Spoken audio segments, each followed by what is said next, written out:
آج جو supreme court نے کہا کہ جی کیس کوئی نہیں ہوگا آرمی ایکٹ کے تحت جب تک ہم سے اجازت نہیں لی جائے گی. بہت شکریہ جی، اور معذرت چاہتا ہوں تھوڑا سا دیر ہو گئی. دیکھیے امپورٹنٹ بات یہ ہے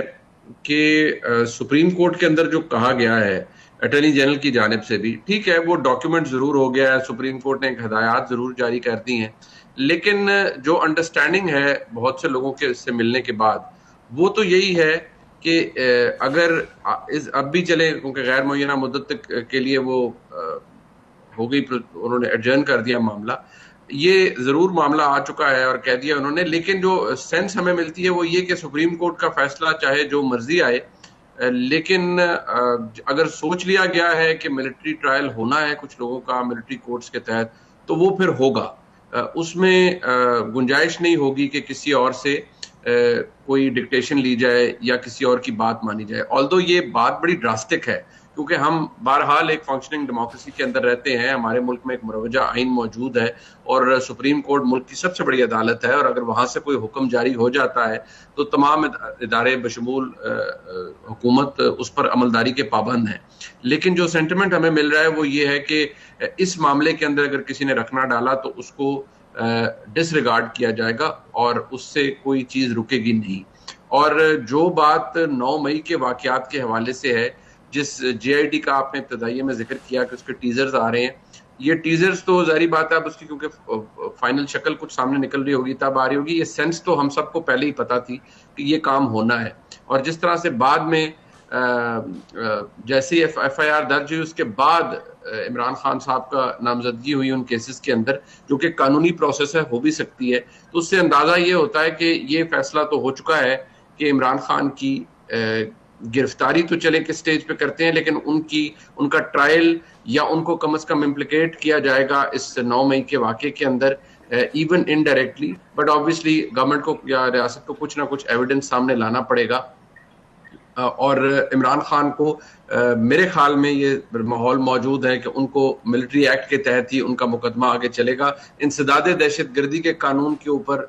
وہاں تک اس کو نہیں رکھا جائے گا، اور کیونکہ فوجی تنصیبات کا معاملہ ہے تو پھر اس کو وہاں پر لے جایا جائے گا، اور آلریڈی پریسیڈنٹ موجود بھی ہے، جو لوگ پہلے آئیڈینٹیفائی ہوئے ان کا کیا گیا ہے. لیکن ایویڈنس کیا ہے یہ سوال میں بھی آج تک کرتا ہوں، اور بہت سے جو ہمارے دوست ہیں جن سے ہماری ملاقات ہوتی ہے خلوت میں جلوت میں، ان سے بھی ہم یہ پوچھتے ہیں کہ ذرا یہ فرما دیجئے کہ جس سوفسٹیکیٹڈ ایویڈنس کی بات رانا ثناء اللہ کرتے ہیں بحیثیت انٹیریئر منسٹر، وہ کہاں ہے؟ اگر ہے تو وہ کس ٹائپ کا ہے، کس شکل میں ہے، اور وہ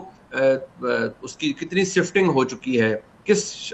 فائنل شکل میں وہ پیش کیا جائے گا، کیا وہ ڈسپلے پہ لایا جائے گا یا اس کو صیغہ راز میں ہی رکھا جائے گا؟ کیونکہ these are very important questions آج عدالت کے لیے اٹھائے گئے کہ آپ جو ایویڈنس ہے اس کو کس طرح سے ایویلیویٹ کرتے ہیں، ریزننگ کیا دی جاتی ہے، فیصلوں کے اندر نہیں دی جاتی. کیونکہ ہمارے سامنے جو انڈرسٹینڈنگ ہے ملٹری کورٹس کی یا ملٹری ٹرائلز کی، وہ یہ ہو کہ وہ سمیرلی ڈیل کیے جاتے ہیں، سمری ٹرائلز ہوتے ہیں، اور ان میں کوئی اتنی ڈیپتھ نہیں ہوتی. سو کیا یہ اب ہو پائے گا یہ نہیں؟ I can safely say that history is in the making, but as we speak now اس وقت مجھے نہیں لگتا کہ کوئی ریپریو یا کوئی گنجائش ہے عمران خان کے لیے بحیثیت فارمر پرائم منسٹر کے، ان کو تھوڑی رعایت مل جائے گی 9 مئی کے واقعات کے اندر. جی، جو آپ نے کہا سپریم کورٹ نے بار بار بینچ نے اٹھایا سوال کہ اپیل کا رائٹ ہوگا، اوپن ٹرائل ہونی چاہیے، یہ سب چیزیں اٹھائی تو گئی. مالک، یہ جو خان کا فیکٹر ہے پی ٹی آئی کے چیئرمین کا، آپ بھی اسی طریقے سے دیکھ رہے ہیں جیسے منیب دیکھ رہے ہیں کہ یہ اب ان کے لیے تو کسی حد تک معاملات طے ہیں کہ ان کی ٹرائل بھی ہوگی انڈر آرمی ایکٹ؟ میری جو انفیکٹ جو اطلاع آ رہی ہے وہ تو کانٹرری ہے. یہ کافی زیادہ بحث ہوئی ہے جہاں پہ یہ ریلیونٹ معاملہ ہے،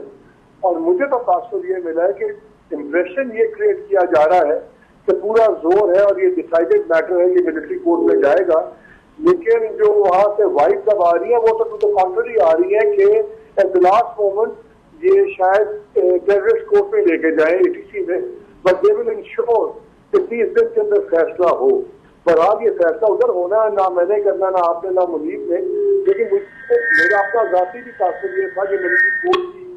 یہ کر رہی ہے، لیکن جو اطلاع آ رہی ہے information is to the contrary. لیکن ایک چیز آپ ضرور نوٹ کیجیے، آئی تھنک